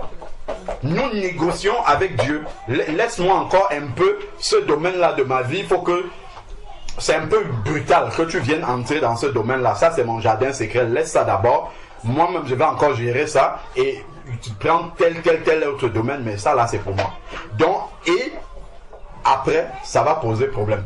C'est pour ça que la chair va toujours encore être à l'écoute. Jésus aussi avait les désirs de la chair qui venaient. Mais a-t-il cédé? Pourquoi n'a-t-il pas cédé? Parce que dès le début de la marche de Jésus, il savait que j'ai une seule alternative, pas deux. C'est de réussir la mission pour laquelle je suis. Il n'avait aucune autre alternative. C'est même lorsque Pierre, qui venait de dire tu es le Christ, le Fils du Dieu vivant. Jésus dit ce n'est pas mon Père, ce n'est pas la chair et le sang qui te l'ont dit, c'est mon Père qui est dans les cieux. Même quand Pierre, quelques minutes après, vient dire à Jésus, non, tu ne peux pas aller mourir à la croix, il aurait pu saisir cette perche-là et dire, mais ça c'est quelqu'un qui a le don de prophétie. Ce qu'il vient de dire là, c'est le Père qui lui a révélé. Donc, cette parole-là aussi, c'est le Père qui lui a révélé. Ça se trouve, il ne faut plus que j'aille à la croix. Le Père a un autre plan de salut. Donc, ma mission va s'arrêter ici et je ne vais pas aller à la croix. Ça, la croix, c'est notre chair qui doit mourir. Nous, on va saisir ça rapidement et dire, ah, vraiment, là, je croyais que ma chair allait souffrir, mais Dieu a eu pitié de moi. Il m'a donné une porte de sortie pour que ma chair ne meure pas. Nous, on va saisir ça rapidement. Ah, ça vient même de Dieu. Mais Jésus, lui, l'a dit, arrière de moi, Satan, à quelqu'un qui venait de parler de la part de Dieu. Parce que dans son esprit, il n'y avait pas d'hésitation sur le but. C'est d'aller jusqu'à la croix et mourir. Il ne va pas tourner à gauche, à droite, même en priant à Gethsemane. Objectif, aller sur la croix et mourir pour le salut de l'humanité. Donc, voici ce que nous dit Romains 6,6. D'ailleurs, après André et Simon, il va aller plus loin et voir les fils de Zébédée, Jean et Jacques. Eux, ils étaient carrément avec leur père. Jésus dit suivez-moi. Ils ont abandonné tout, y compris leur père. Donc, le sentiment humain, Jésus a traité ça en même temps avec eux. Si on va commencer à suivre le Seigneur, ah, ma famille ne veut pas que je fasse ça, ah, on me traite de grand-mère, ah, on dit que je prie déjà trop, ah, on dit ceci sur moi. Jésus, lui, il a posé ce préalable-là dès le début pour Jean et Jacques. Si vous n'êtes pas prêt à vous séparer de votre père comme ça pour me suivre, en fait, tu ne pourras pas plus loin. Les seuls disciples là dans Matthieu 8 aussi qui dit, permets-moi d'abord d'aller enterrer, mais ce qui est tellement noble. Puisque c'est le Seigneur lui-même qui dit honore ton père et ta mère. C'est un commandement que lui, il aurait pu saisir. Mais Jésus lui dit non, pour toi là, suis-moi. Laisse les morts enterrer leurs morts. Nous allons pêcher les vivants. C'est deux prix qu'on a besoin dans le royaume des cieux. Celui qui est mort là, son sort est déjà scellé. Il est réservé aux hommes de mourir une seule fois, après quoi vient le jugement. Celui qui est mort ne peut plus rien pour lui. Donc laisse ceux qui ne sont pas éclairés spirituellement s'occuper de ça. Nous qui savons que ce sont les vivants qui ont besoin de passer des ténèbres à la lumière, allons nous occuper d'eux. Et donc là, c'était déjà le test initial. Soit il passe ce test-là et il va suivre le Seigneur jusqu'au bout, soit il échoue dans ce test-là et puis il n'est pas prêt pour le royaume des cieux. Donc, il y a vraiment ce problème de base là. Dans Romains 6, c'est ce que nous allions lire. Romains chapitre 6, verset 6. Nous savons que notre vieille nature, en fait la chair qui est en nous, c'est une copie de notre vieille nature qui reste en nous, qui n'est pas censée vivre.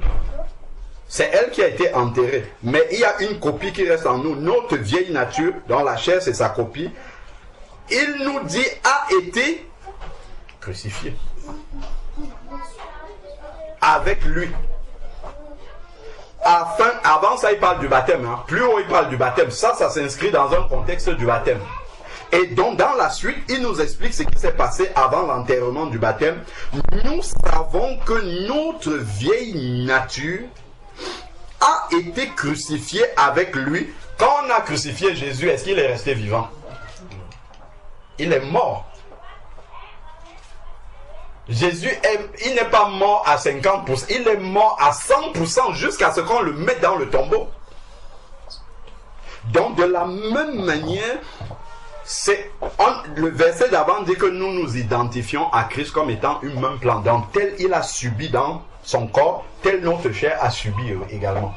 Donc spirituellement, ce que Dieu est en train de nous dire ici, c'est que notre chair a été crucifiée, elle a été mise à mort exactement comme Jésus-Christ a été mis à mort. Ensuite, avec lui, afin que le corps de péché, la chair, soit réduit à l'impuissance. Ça, c'est ce que Dieu, lui, l'a déjà fait. Ce n'est pas nous qui devons faire ça. Ça, c'est la différence entre un chrétien et un païen. C'est que la chair a été réduite à l'impuissance dans son corps. Ce qui n'est pas le cas pour un païen. Le païen, lui, doit lutter avec ça. Le frère parlait d'aller en boîte de nuit. Un païen, pour qu'il aille en boîte de nuit, il va combattre pour qu'il n'aille pas. Parce que quand il reste, il se rappelle, il y a ses copains, il y a ses amis, il y a sa famille, il y a des gens qui sont là-bas. Il est troublé dans son âme. Mais toi, en tant qu'enfant de Dieu, la même proposition vient devant toi, mais toi, en fait, ce désir-là, Dieu l'a réduit dans ton corps à l'impuissance. Donc nous avons la capacité de recevoir ce désir qui arrive. Ça passe au scanner du Saint-Esprit. On dit, toi, tu es un désir de la chair. Je ne vais pas t'obéir. Je t'ignore.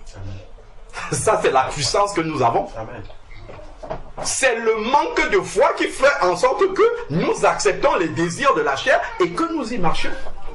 Si quelqu'un t'engueule, tu as la capacité de lui dire que Dieu te bénisse. Moi, j'ai vu un frère qui donnait son témoignage dans l'ancienne assemblée où on était. Il fait le taxi la nuit. Il vient, il s'est garé quelque part. Apparemment, c'était la place de quelqu'un. Ce chauffeur de taxi là vient. Il lui dit, tu es à ma place. Il vient, il commence à l'engueuler et il crache sur lui. Et le frère essuie à salive. Le monsieur rentre dans sa voiture et part. Le frère rentre dans la voiture aussi. Le suit. Il se croise au feu rouge. Il lui fait ça. Baisse la vitre. Il l'étire. Le monsieur baissait pour l'insulter encore. Quand il baisse la vitre, le frère lui dit, je te poursuivais pour te demander pardon. Que Dieu te bénisse.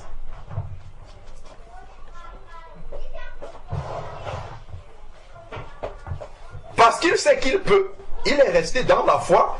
Que ce n'est pas parce que devant des personnes, on m'a versé la salive dessus, on a craché sur moi. Ce n'est pas pour autant que je dois manifester de la haine vis-à-vis de cette personne-là. Ce n'est pas pour autant que je dois faire la même chose.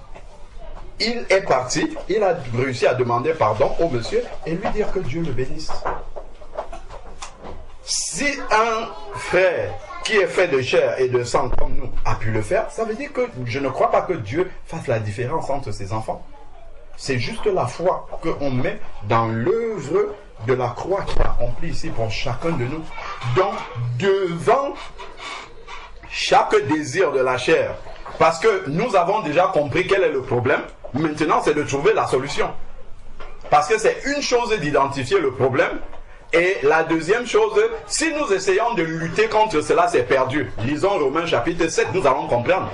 Paul essayait de lutter. Quand j'essaye de faire du bien, je vois dans mes membres une autre loi qui combat, ainsi de suite. Mais dans Romains 8, il dit, l'esprit de vie en Jésus-Christ m'a délivré de la mort et du péché. L'esprit de vie en Jésus-Christ, c'est juste d'avoir la foi que Dieu m'a rendu capable en Jésus-Christ. Lorsque je l'ai accepté, il a envoyé son esprit en moi qui maintient la chair dans la mort, c'est tout. À l'instant où je cède à un désir de la chair, c'est que je suis sorti du terrain de la foi. C'est ce que ça signifie. Tout simplement. Voilà pourquoi le Seigneur va nous dire dans Romains chapitre 3, dans Colossiens chapitre 3, pensez constamment aux choses qui sont en haut. C'est parce que nos yeux sont toujours sur ce qui est devant nous, sur ce qui est en bas, comme Pierre regardait l'eau et puis il a commencé à couler. C'est pour cette raison, parce que notre pensée n'est pas suffisamment renouvelée. Il va dire dans Romains 12, verset 2, ne vous conformez pas au siècle présent, mais soyez transformés par le renouvellement de l'intelligence. Parce que lorsque mon intelligence est renouvelée, je me souviens que ma chair a été crucifiée.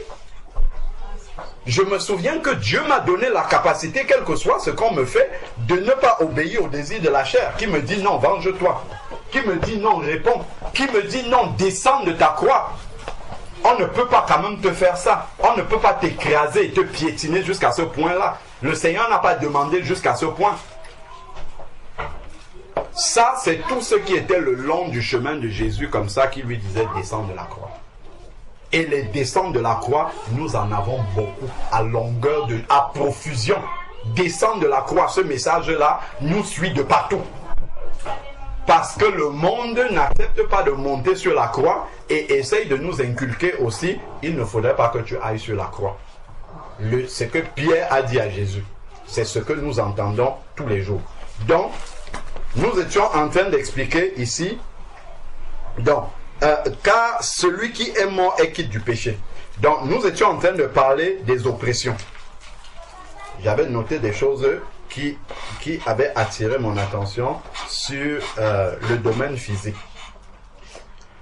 Les oppressions de la chair, comme le frère était en train de dire. La chair va toujours revenir, essayer de nous faire tomber. La chair est comme nous, les vivants, par rapport aux morts. Le mort, normalement, est mort. Il n'a plus rien à voir avec nous, les vivants. Qu'on lui fasse des obsèques présidentielles, que le président de la République vienne à ses obsèques, qu'on bloque les Champs-Élysées pour que son corps puisse traverser, ou bien qu'on le prenne et qu'on le jette dans une fosse commune, pour lui, ça ne change plus rien du tout. Ça ne fait aucune différence pour un mort. C'est pour nous les vivants que ça fait une différence, la manière dont on a inhumé quelqu'un. Mais pour lui-même, ça ne fait aucune différence. Ça ne change ni sa destination, ni ce qu'il... Ça ne change rien du tout pour lui. Donc, nous les vivants, qu'est-ce qu'on va faire souvent? La personne va mourir, on va d'abord rester autour de son corps, on va beaucoup pleurer. En fait, en pleurant, nous sommes en train d'exciter la personne. On dit, qu'est-ce que tu nous fais comme ça? Reviens. Donc, nous sommes en train de dire à la personne de revenir à la vie. C'est ce que nous faisons. Parce que nous sommes attristés que la personne ne soit plus là. Le désir, c'est ce que nous exprimons là comme douleur, c'est que nous aurions souhaité que la personne soit vivante. Nous allons pleurer autour du corps. Nous allons partir à la mise en bière encore. Nous allons faire le cinéma. Nous allons pleurer. En Afrique, même souvent, on ramène encore le corps dans le domicile, dans un domicile ou de la personne. On va encore pleurer toute la nuit, faire le tour autour du corps. On entre, on sort. Beaucoup, les chorales vont venir chanter. Tout ça, nous sommes en train de dire aux morts, lève-toi. Nous ne voulons pas que tu sois mort. On préfère que tu sois vivant. C'est ça, c'est pour ça que nous on parle de culte de mort. Parce qu'on n'accepte pas que cette personne-là soit morte. C'est ce que la chair fait avec notre nouvelle vie. La chair ne veut pas que nous soyons morts véritablement. La chair nous interpelle à revenir à la vie. C'est la vie d'avant. C'est la vie selon Satan. C'est la manifestation de la chair. Donc la chair sera là en train de nous oppresser. Non, reviens à la vie. Dans certaines cultures, dans la mienne par exemple, même quand on a déjà enterré la personne, on n'accepte pas que la personne est vraiment partie. On dit que son esprit est encore pendant 40 jours. Donc 40 jours après l'enterrement, ils vont encore revenir et ils vont faire une cérémonie. Et ils disent que bon, maintenant, après les 40 jours là, on est sûr maintenant que l'âme de la personne est partie. Donc les gens peuvent se séparer. Il reste encore dans la concession du deuil pendant 40 jours parce que l'âme de la personne soi-disant est encore là. Et après 40 jours, ils font la cérémonie, ils détruisent les tentes qu'ils ont construites et ils disent bon, maintenant c'est bon, la personne est partie. Tout ce cinéma-là, c'est pour demander à la personne de revenir. Nous, on n'est pas d'accord que tu sois mort. En réalité, c'est ça la vérité. C'est ça qu'il y a derrière. Donc, c'est la même chose que la chair fait avec nous. Sauf que nous, d'ailleurs, j'avais envie de dire que nous, à un moment donné, on s'arrête. Mais ceux qui sont nés de nouveau, qui sont vivants, normalement, s'arrêtent après, par rapport à la mort. À un moment donné, on fait son deuil, c'est terminé, on passe à autre chose. Mais ceux qui ne sont pas vivants spirituellement, parfois, qu'est-ce qu'ils font? Ils vont encore aller au cimetière. Comment on appelle ça? C'est la Toussaint. On va ramener les fleurs. On va encore poser là, sur la tombe. On va encore venir, je ne sais pas moi, entretenir la tombe. On va venir se filmer devant la tombe. On va ouvrir l'album de deuil pour regarder comment le corps était. Ah, est-ce qu'on l'avait bien maquillé? Est-ce qu'on l'avait bien habillé? Tout ça là, on est toujours en train d'entretenir l'esprit de mort. On demande au mort, reviens, continue à rester avec nous, les vivants. C'est ça que la chair fait avec notre ancienne vie. C'est ça que la chair fait. Une fois, on méditait. Je me rappelle, je crois que c'est le frère Georges qui parlait de ça. Là, on parlait des albums. Je ne sais pas si lui-même il se rappelle. Quand tu prends ton ancien album photo, tu vois comment tu étais avant. Tu commences à voir comment tu étais quand tu étais mort. Tu regardes. Parfois le désir, tu dis, hey, j'étais même bien là. Hein. Et là, je m'habillais encore bien ici. Ah, quand je pouvais encore faire mes greffes, je pouvais encore faire mon maquillage ici. Je pouvais encore, je ne sais pas moi, là j'étais en boîte de nuit. Waouh, on s'amusait bien. Donc, en fait, là, le désir, si vraiment tu n'es pas mort véritablement, le désir peut revenir. Mais pour un mort, qu'on pleure autour de son lit de mort là, est-ce qu'il se réveille? On fait la mise en bière. Certaines personnes disent même au moment de l'enterrement, laissez-moi, je veux partir avec le sauf que si on le laisse, il ne va pas entrer. Parce que lui, il est vivant et l'autre est mort. Mais beaucoup de personnes font le signe, non, laissez-moi, arrêtez-moi, sinon je vais entrer avec la paix. Mais je ne peux pas vivre sans lui. Il va quand même vivre sans lui après. Tout ça là, c'est le cinéma. C'est comme ça, en fait, que la chair s'excite pour nous ramener à la vie. Mais ça, en fait, ça ne perturbe pas le... Moi, je n'ai, en tout cas, peut-être vous, mais je n'ai jamais appris qu'un mort, au bout d'un moment, il se lève, il dit non, vous m'avez trop pleuré, vraiment, je reviens, je décide de revenir. Jamais. Et c'est pour ça que Dieu utilise le terme mort. C'est pas par hasard, par rapport à notre chair. Parce que malgré tout ce que les vivants vont faire, même si on va lui montrer qu'on l'aime, souvent les gens viennent pleurer devant les corps, ils racontent beaucoup de paroles. Ah, regarde tes enfants que tu as laissés, ils sont encore petits, comment on va faire avec eux? Ah, je sais pas, on donne le nom du mort. Virginie, comment tu peux partir tôt comme ça? Regarde tes enfants, on parle au mort.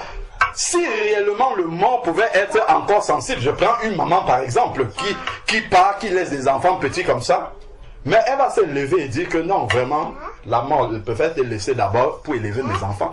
Mais, quel que soit ce qu'on dit, jamais le mort ne va se lever encore. Jamais, jamais, il ne va se lever comme ça et dire, vraiment, finalement, vous m'avez convaincu. Je vois que, tel que vous pleurez là, ce n'est pas le bon moment pour moi de partir. D'ailleurs, il n'y a aucun mort pour qui c'est le bon moment. Ce n'est pas le bon moment pour moi de partir.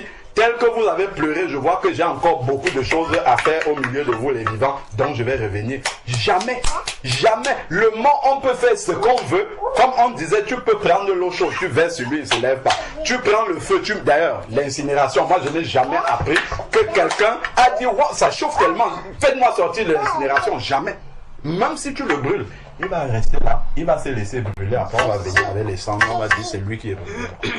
Parce que le mort n'est plus sensible à quoi que ce soit qui se passe du monde des vivants. Quel que soit ce que les vivants vont faire pour essayer de lui dire que non, tu étais tellement important pour nous, reviens, le mort ne répond plus. Il ne répond plus à aucune demande des vivants. C'est cela que le Seigneur nous dit, que nous sommes morts. Nous sommes morts par rapport à la chair. Lui, il nous a rendus morts par rapport à la chair. Donc, à chaque fois que la chair se manifeste, c'est que nous avons pris la décision de ressusciter. C'est ça que ça veut dire. Parce que Dieu ne peut pas nous mentir qu'il a crucifié notre chair. S'il dit qu'il a crucifié, il nous a rendus capables. Si tu dis, Seigneur, moi je ne veux plus répondre sur ma graisse. Moi je ne veux plus faire telle chose parce que je vois que c'est du désir. C'est ça c'est la chair qui se manifeste là. Dieu nous a rendus capables de pouvoir réussir. Si Jésus a réussi, ça veut dire que nous aussi, en fait, il nous a rendus capables. Parce que c'est ce que Romains 8, verset 29 dit. Nous avons tous été élus. Et il nous a rendus, il nous a élus pour être semblables à l'image de son Fils, afin qu'il soit le premier-né d'un grand nombre de frères. Parce que nous sommes censés être et devenir comme Jésus manifestait sa nature. Donc, en résumé, par rapport à ça, on a compris que le seul problème que nous avons par rapport à l'alliance que nous brisons tous les jours, c'est la chair. En résumé. Première chose, ce n'est que la chair, tel que le frère a dit. On a poussé maintenant un peu plus loin. Pourquoi la chair continue à se manifester de problèmes de renoncement dès le début. Ensuite, maintenant, on a compris ces trois points-là. L'alliance que nous brisons tous les jours, la cause, la chair. Le problème, c'est que nous n'avons pas renoncé véritablement à nous-mêmes sincèrement devant Dieu. Et ensuite, maintenant, et le dernier point, c'est que Dieu nous a donné la solution. La solution, c'est dans la foi. Il n'y a pas à aller bagarrer, essayer d'abandonner. Nous n'allons jamais y arriver. C'est Romains 7 que nous allons expérimenter. C'est d'avoir la foi que Jésus nous a donné la capacité et de ne jamais l'oublier. Voilà pourquoi le Seigneur va dire prier sans cesse. Pensez constamment aux choses d'en haut. C'est de cette manière-là qu'on garde la foi constamment. En fait, dès que la chair va se manifester, si tu examines, c'est que à l'instant où la chair est en train de se manifester, on a mis la foi de côté dans ce que Jésus a fait pour nous, tout simplement. On a oublié que dans la manifestation des œuvres de la chair qui sont là, le Seigneur est en face de nous et il regarde ça. Et nous marchons par la vue et non par l'esprit. Si réellement nous marchions par l'esprit, et si Jésus venait physiquement se placer devant nous là, est-ce que nous pourrions être devant Jésus, sachant que ça c'est Jésus qui est là, et être en train d'engueuler quelqu'un, et être en train de manifester la chair devant Jésus manifesté physiquement? Est-ce qu'on pourrait faire ça?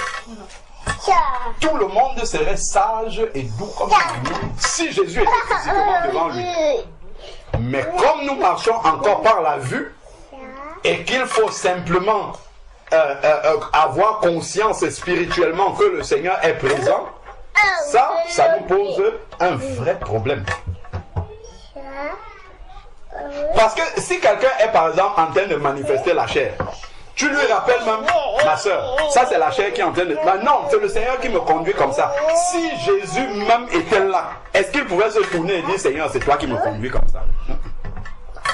Si c'était physique, Jésus était physiquement devant nous, il y a beaucoup de choses qui seraient réglées. Et ça nous montre qu'on marche beaucoup par la vue encore. Beaucoup par la vue. Donc, vraiment, voilà les quelques paroles qui me sont venues par rapport vraiment à l'expression de mort. C'est quelque chose de très profond. L'expression d'être mort, le Seigneur n'utilise pas ça par hasard. Et s'il dit qu'il a crucifié notre chair à la croix, c'est vraiment que nous avons la responsabilité de décider de rester dans la mort ou alors de nous réveiller de la mort. C'est nous qui décidons. Quelqu'un ne peut pas dire c'est plus fort que lui. S'il dit que c'est plus fort que lui, ça contredit la parole. Ça veut dire que Jésus a tué la chair, a crucifié la chair peut-être de Mama Tek, mais quand il est arrivé chez Sœur Hélène, il a dit, elle, je crucifie à 50%, là-bas, je crucifie à 70%, de l'autre côté, je vais crucifier à 25% seulement. Ainsi, non, c'est que nous faisons Dieu menteur. Il a crucifié à 100% pour nous tous. Mais maintenant, Mama Tekle va dire, bon, moi je veux croire qu'il a crucifié à 90%, les 10 autres pourcents, ça c'est mon domaine, là où je vais agir, laisser ma chair s'exprimer. L'autre va dire, moi je crois que c'est à 95%. L'autre dit, moi je ne crois même pas, je suis encore un bébé spirituel, donc Dieu n'a encore rien fait pour moi, alors que c'est fait en réalité. C'est juste que il veut laisser sa nature continuer à se manifester. Donc c'est juste ce qui diffère en fait le fruit de l'esprit que nous manifestons, la tempérance, la maîtrise de soi, on a dit les excès de table, tout ça. En fait, c'est que c'est la foi de chacun qui se manifeste par rapport à ce que le Seigneur dit. C'est cette foi-là qui est différente. Ce n'est que ça. C'est cette foi dans ce que Jésus-Christ a fait qui est différente d'une personne à une autre. Tout simplement. Ça sous-entend que nous tous, nous avons réglé le problème de la repentance, une vraie repentance, que nous sommes vraiment nés de nouveau, nous avons accepté de renoncer à nous-mêmes en vérité devant le Seigneur, qu'on nous a enterrés dans les eaux du baptême. Cette parole-là, elle est vraie pour nous tous, nous avons été crucifiés dans notre chair. Maintenant, ce que le Seigneur nous demande, c'est de garder la foi, que ça s'est fait. C'est tout ce travail-là. Ce n'est pas un jour, je crois que c'est vrai, et demain, quand l'épreuve va venir, ou bien quand les gens vont trop pleurer autour de nous, on va s'élever de la mort, on va dire non, ils ont trop pleuré, il vaut mieux que je sois vivant. Ça, c'est la chair. Non, c'était mieux comme tu étais avant. Tu es quand même un gaillard, tu ne vas pas te laisser. Ça, c'est vraiment la chair. Descends de la croix, descends de la croix, descends de la croix. Ce n'est que ce que nous entendons tous les jours. Donc, voilà pourquoi le Seigneur nous dit, priez sans cesse, marchez par l'esprit. Tout ça là, c'est pour rester dans la foi. Tout le reste de la vie chrétienne, tout ce que le Seigneur nous demande là, c'est pour que nous gardions toujours cela présent dans notre esprit, ce qu'il a accompli pour nous. Voilà pourquoi il va dire, marchez par l'esprit et vous n'accomplirez pas les désirs de la chair. Pour lui, c'est une conséquence naturelle, vraie. Et il ne dit pas si tu es, je ne sais pas moi, il ne met pas de condition. S'il dit marcher par l'esprit, c'est comme tu ne voleras point. C'est un ordre, ça veut dire que c'est possible. Il ne peut pas donner un ordre auquel on ne peut pas obéir.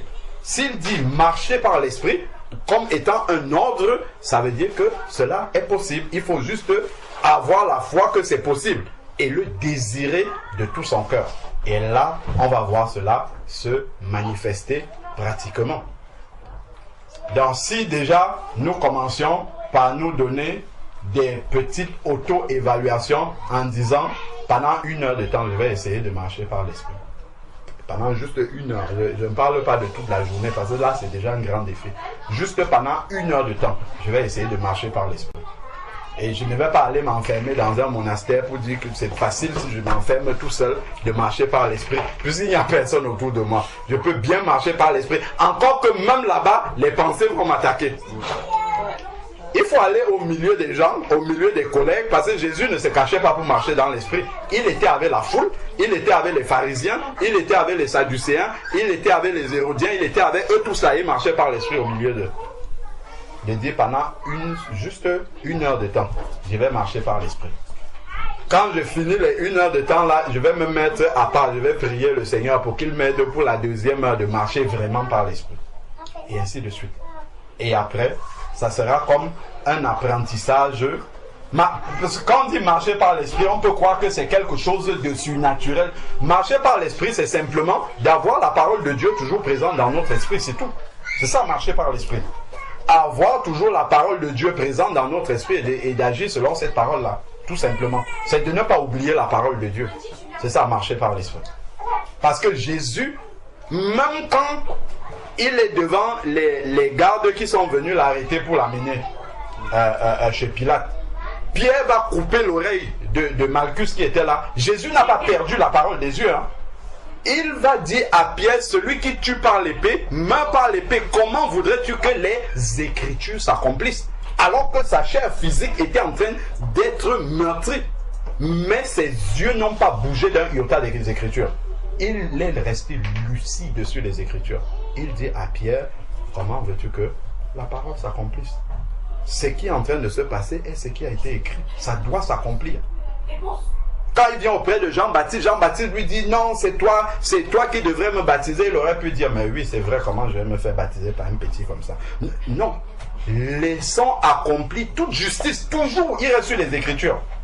Il ne s'éloigne jamais des Écritures. Même quand Satan vient le tenter dans le désert, il va répondre à Satan, il est écrit ceci. Même quand Satan vient, même avec la parole, il lui dit, il est aussi écrit. C'est tout ça marcher par l'esprit.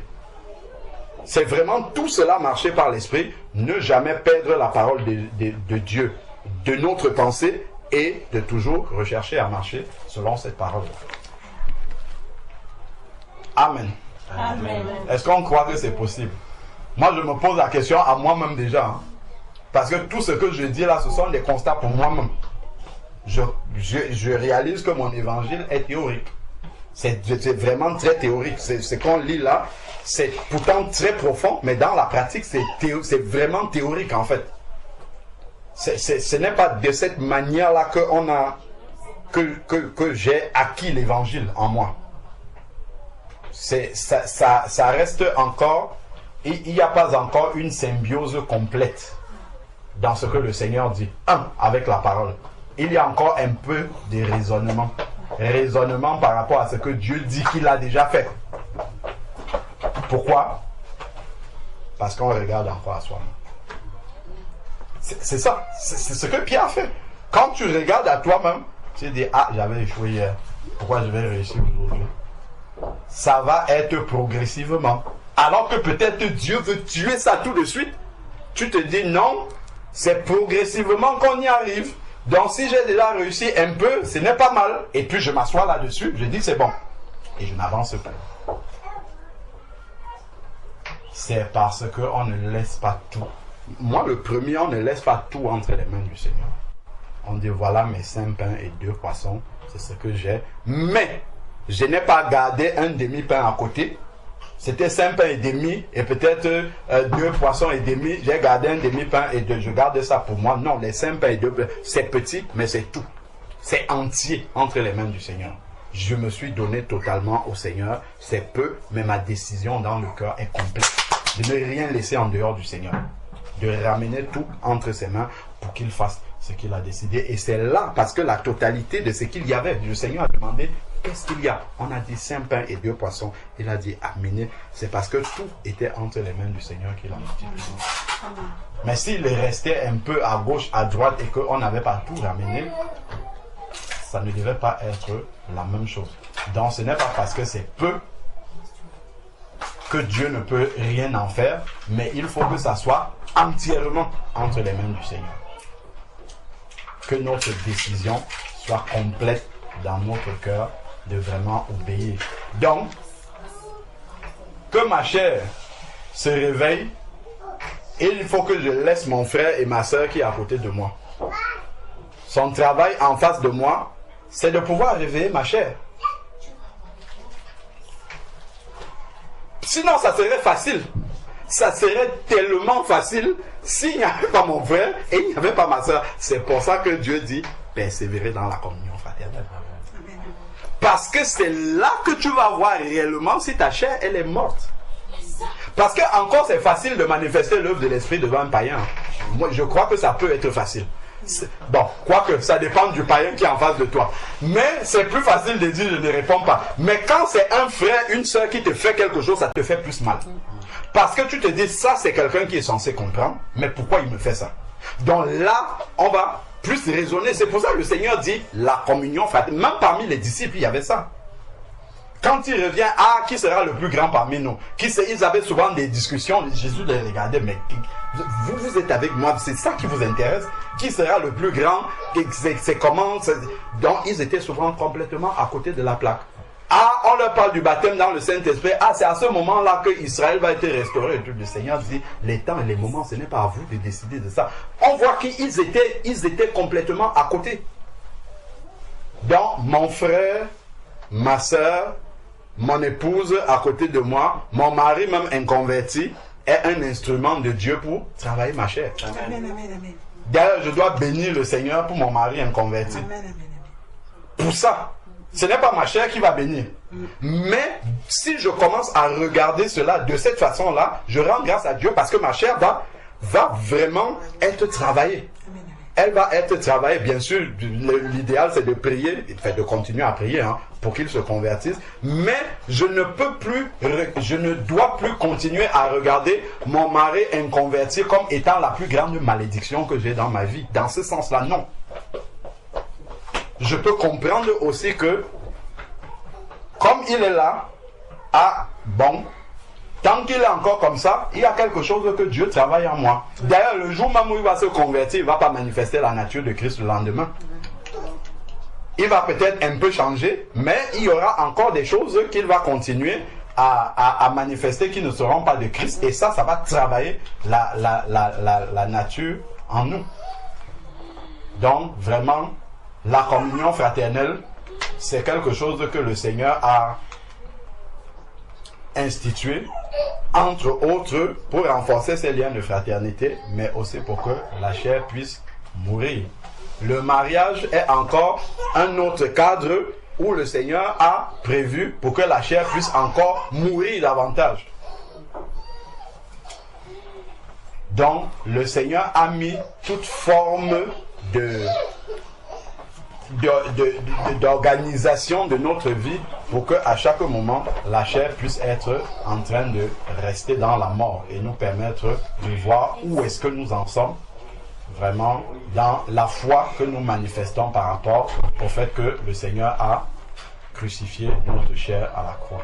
Donc vraiment que le Seigneur nous aide à maintenir la chair en permanence dans la mort et de ne pas oublier que lui l'a fait déjà et que nous devons avoir la foi que c'est fait et qu'il nous a donné la capacité de garder la chair dans la mort.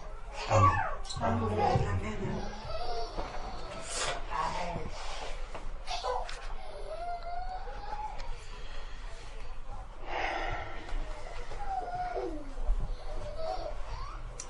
Seigneur éternel Dieu de grâce,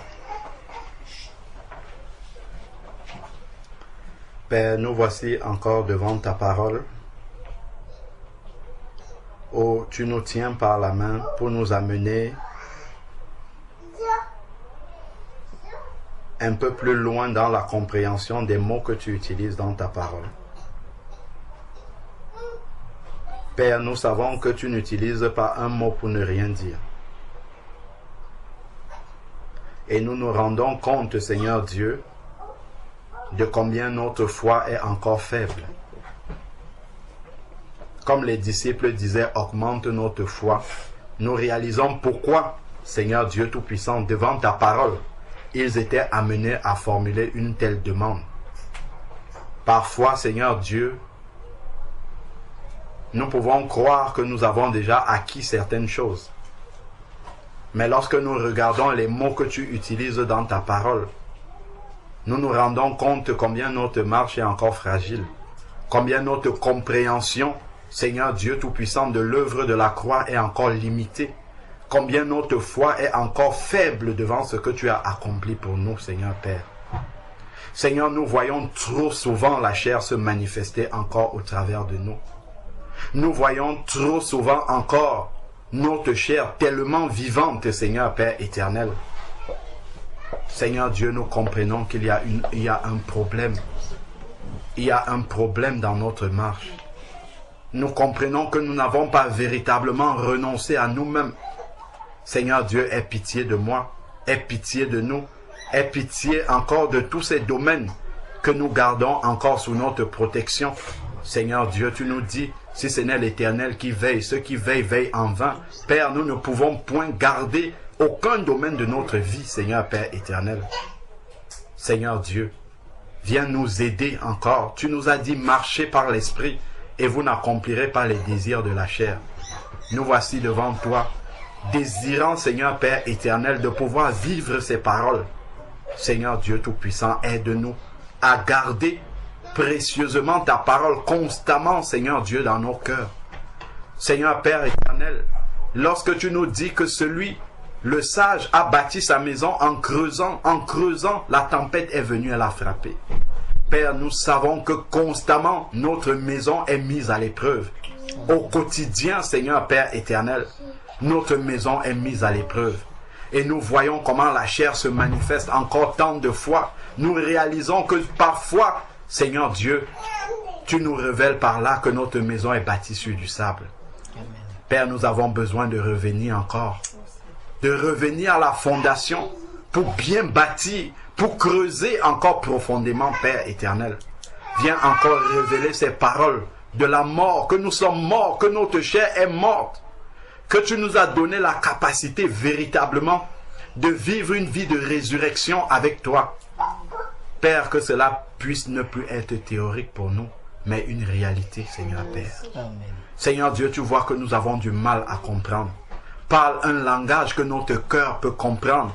Père, nous avons lu, nous avons dit des mots, Père éternel, mais toi seul es capable de nous instruire véritablement dans la pratique.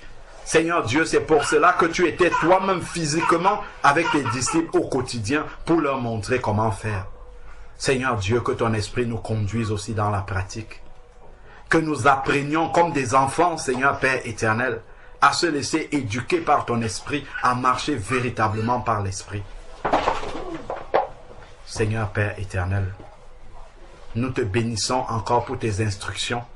Merci parce que tu vois notre faiblesse et tu viens encore pour nous éclairer, pour nous tendre la main, Seigneur Dieu, afin que nous puissions véritablement marcher comme tu veux. Seigneur Dieu, que cela puisse être le cas pour mon frère, pour ma sœur. Seigneur Dieu, que d'une semaine à l'autre, d'un mois à l'autre, d'une année à l'autre, Seigneur Père, que nous allions en grandissant dans la marche par l'Esprit.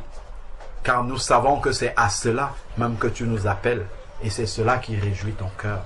Au nom de Jésus-Christ. Amen. Amen.